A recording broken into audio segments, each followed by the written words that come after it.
from yung kahapon, no? Tapos ito naman yung ngayon na nadagdag. Tapos meron din tayong dalawang Nepenthes na nabili at ipapalalamove natin ito mamaya. So gusto ko lang i-share sa inyo kung gaano kaganda yung mga pour out natin na plants, no? May mga maliliit, so ang ginagawa namin dyan, dinadagdagan na lang namin, lalo na kung maraming order. Tulad nito, halos sa kanya lahat, no, maliban sa dito, no? Single order yan. So malaking Polish Dracula, tapos Tamlin yata ito na spatulata, correct? Alam mo, ang dami, oh. Tapos clone 2 na nag-upright na. Ganda ng pagka mga clone, titibay talaga yan. 3 years na mahigit yan dito sa amin, no? Ayan. Tapos ito lovely. Ayan. Hindi lang sila ganun kakulay ngayon dahil alam nyo na, doon yan sa lilim, sa loob. At hopefully next week kung may time tayo, mairipat natin lahat ng Sanchez natin at may propagate na rin kasi baka maubos. Ngayon kasi nag-uumpisa na silang mabili. So baka matira sa atin pa isa-isa, mahirapan tayong paramihin uli sila. And Kimpensis, Tamlin, ito Maroon Monster, dalawa binigay namin dahil marami siyang order. Tsaka regular na na-order sa amin to. Yung ating customer na to. So papak na muna natin at so pag hindi pa nagdidilig sa umaga, ganyan kagaganda yung mga Sanchez at yung mga Venus flytrap. Kaya minsan nagtatanong sa atin yung iba kung okay lang ba daw na from this time to this time, from 8 o'clock to 11 o'clock lang yung kanilang araw na nare-receive, no? Ang sagot ko nun, pwede naman, no? Pero ang the best talaga yung pinaka mas maaraw na mabibigay mo, no? Kasi para yung optimal yung sunlight na ma-receive nila. Pero kung mag-survive lang at hindi ka naman na iinip na papulahin sila, shaded area, okay na rin yan. May mga seller nga na ganun lang yung growing condition na mas malalaki pa yung ina-out nila minsan dahil lumalaki talaga ang carnivorous plant sa medyo hindi ganun sobrang araw. Kasi pag sobrang araw, yung maghapon talaga, tulad halimbawa nito, hindi ganun kahaba yung petiole pero ang lalaki ng traps. Malaki pa sa petiole, di ba? So ganyan din sa mga sa mga Nepenthes. Pagka yung sa liwanag na re-receive nila sapat na sapat, mas malaki yung feature nila. Tas petiole or leaves ay mas maliit. Ayan. So yun, so hintayin natin yung mamayang hapon kung magiging yung respond nila dito sa ating paglipat dito. Kung kalilipat lang natin ito kahapon, kaya for sure maninibago yan, pati yung mga sphagnumos na nilagay natin. Ayan, pulsan. Ang ganda, diba?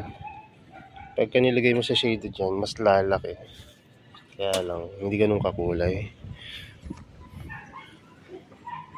Ang lilit ng paso natin. Hindi yung 4x4 dati. Kaya mas okay yung mas makulay para pagdating sa inyo, di ba, masarap yung pakiramdam nila, bilis lumaki at dumami. So hindi natin pipilitan na biglang laki. Although may mga ibang plants na gusto natin ganun mangyari, tulad ng mga bago natin ngayon, gusto natin mabilis silang dumami at lumaki. Kaya yung nakaraan, dito natin nilagay. Ngayon na may mga nag-dormant, dito natin lalagay yung mga nag-dormant. Gusto natin palakihin, diba? Yun nga lang, mawawala yung kulay nila. Magiging light lang yung color ng red. So ipapako na to. At excited na rin yung anak ko umalis ngayon. Pangako kami na aalis. Kahapon din natuloy.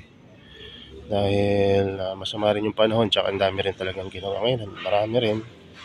Pero Next week kasi pasukan na nila, kaya kailangan makagala na kami. Simple lang naman yung gusto niya. Kapag picnic daw kami at makapag-badminton. So, pwede namin gawin yun sa Dabilan. At kailangan ko nang umpisahan yung pagre-reband. So, yun lang muna. At God bless sa inyo. At hopefully, nasa mabuting kalagayan. Kasi uso yung mga sakit ngayon. Ubo, sipon, at trangkaso. Kami muntik-muntika na. Medyo kumbaga blessed lang kami at may kaalaman kami konti sa herbal medicine. So pwede nyo rin gawin yun, no? Kung meron kayong available na aloe vera around your place, garden, basta yung aloe vera na yung nakakain, edible, no? Search nyo na lang sa Google. So gagawin nyo lang doon, tanggalin nyo yung gel, halo nyo sa tubig, inumin nyo. Easy as that. No, basta edible yung aloe vera. Pakita ko na rin sa inyo siguro dahil may aloe vera kami dito na edible.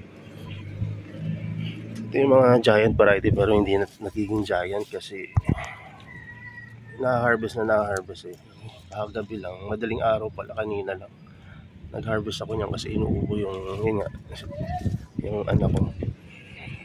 O ngayon paggising okay na.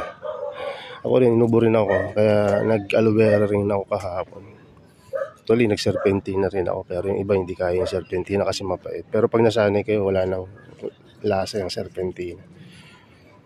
So anyway, sa ibang araw na natin pag-usapan yung iba kasi baka matagalan na naman tayo.